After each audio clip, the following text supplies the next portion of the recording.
ভাই আমাদেরকে ফুচকা দাও। হ্যাঁ দিচ্ছি। তুমি এখানে তোমাকে পাগলের মতো খুঁজে বেড়াচ্ছি, তোমাকে আমার কথা একটু মনে পড়েনি?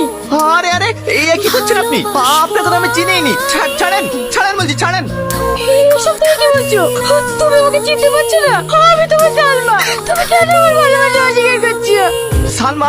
কোন সালমা? আমি সালমা বলে কাউকে চিনিনি। ছাড়েন আমাকে। রাস্তাঘাটে কি বন্ধু শুরু করেছো? 10 দিন বাদে তোমার সাথে আমার বিয়ে, আর তুমি এখানে নাটক করতে বসেছো? চলো।